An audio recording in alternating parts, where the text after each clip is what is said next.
सरकार ने किसी के मांग की प्रतीक्षा नहीं किया।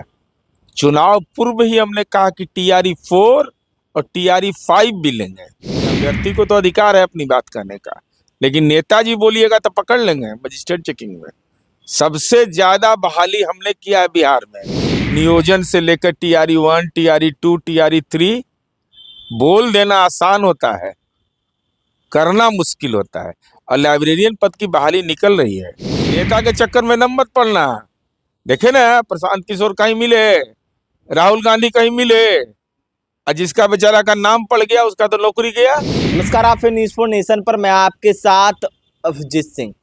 टीआरई 4 को लेकर लंबे समय से अभ्यर्थी हैं, वो मांग कर रहे थे कि वैकेंसी निकाला जाए, लेकिन अब सरकार ने भी इसकी मंजूरी दे दी है और रोस्टर है वो बनाने के लिए भेज दिया गया है और आयोग से भी बात है वो चल रही है। ऐसे में अभ्यर्थियों का कहना है कि जो सीट सरकार के द्वारा निर्धारित किया जा रहा है उससे ज़्यादा सीट निकाला जाए, क्योंकि सीट है वो काफ़ी रिक्त है।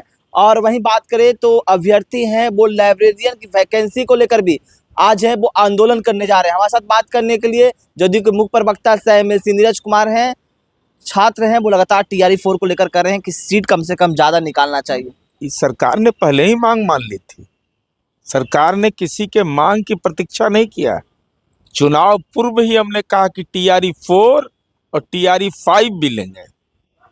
कहीं इसमें शक की कोई गुंजाइश नहीं है।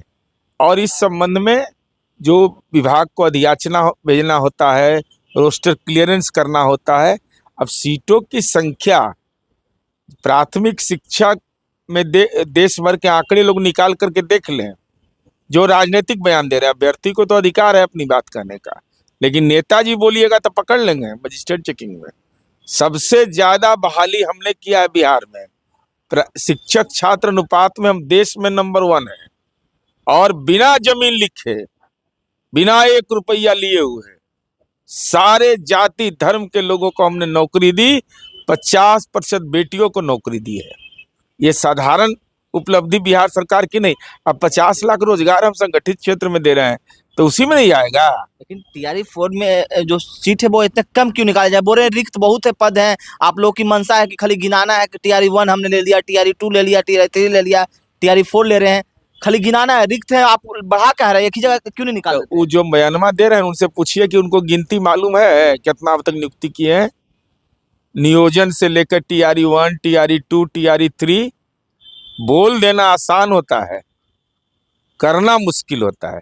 और लाइब्रेरियन पद की बहाली निकल रही है, कोई चिंता करने की बात तो नहीं। छात्र आंदोलन कर रहे हैं, छात्र सड़कों पर रहे हैं कि नहीं वैकेंसी निकाले जाए लंबे समय। अरे आंदोलन तो करना ही चाहिए, लेकिन नेताजी आंदोलन में रहिएगा। ये नहीं कि नेताजी सब भाग जाते हैं और बेचारा गरीब का बाल बच्चा पकड़ा जाता है, फिर हम लोग के लिए संकट हो जाता है।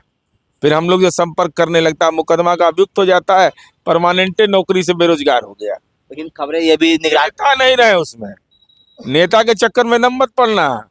देखे ना, प्रशांत किशोर कहीं मिले, राहुल गांधी कहीं मिले, और जिसका बेचारा का नाम पड़ गया उसका तो नौकरी गया। लेकिन निगरानी विभाग ने यह भी कहा है कि 2916 जैसे शिक्षक हैं जो फर्जी डॉक्यूमेंट से नौकरी कर रहे हैं, उन पर जांच करने की बात करें तो ये तो सवाल सीधे आप पर उठ रही है, आपकी सरकार पर उठ रही है।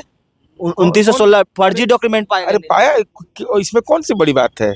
नौकरी करने के पहले, ज्वाइनिंग के बाद है ना जांच होगा, कि ज्वाइनिंग के पहले कोई नियमावली है? डॉक्यूमेंट वेरिफिकेशन तो नौकरी ज्वाइन करने से पहले करवाई जाती है सरकार। कहीं नहीं होता है, कहीं नहीं। टीआरई 4 लेने के बाद तो डॉक्यूमेंट। अरे यूपीएससी में होता है, बीपीएससी में होता है। अगर नौकरी हम करने गए तब मेरा डॉक्यूमेंट वेरिफिकेशन होगा, ज्वाइनिंग के बाद होगा। ज्वाइनिंग के पहले कैसे हो जाएगा? ज्वाइनिंग से पहले तो डॉक्यूमेंट वेरिफिकेशन किया जाता है ना। कोई भी सरकारी जॉब जो होता है उसमें आप नियुक्ति के लिए आवेदन दीजिएगा, नियुक्ति के आवेदन के तहत प्रपत्र दीजिएगा। प्रपत्र में जो भी आप दीजिएगा उसमें परीक्षा होगी, सफल होइएगा, उसके बाद आपका डॉक्यूमेंट वेरिफिकेशन होगा। और ये जो प्रक्रिया चल रही है ये नियोजन वाला है। ये नियोजन में नियोजित शिक्षक जब थे, अब तो राज्यकर्मी के रूप में। और जो मौके दिए गए थे सरकार के द्वारा नियोजित शिक्षकों को राजकर्मी दर्जा पाने के लिए, जिसमें 67,000 ऐसे शिक्षक हैं वो फेल कर गए हैं और आखिरी मौका है, तो उन 67,000 शिक्षकों का क्या? अरे काहे शिक्षक को बेचारा को जलील कर रहे हैं? फेल कर गए तो पास कर जाएंगे अगला बार, लेकिन आखिरी मौका है। अब आखिरी मौका है तो परीक्षा लोग देगा। शिक्षक की गुणवत्ता पर सवाल मत उठाइए। लेकिन अब उन शिक्षकों की क्या नौकरी चल जाएगी या नियोजित ही रह जाएंगे?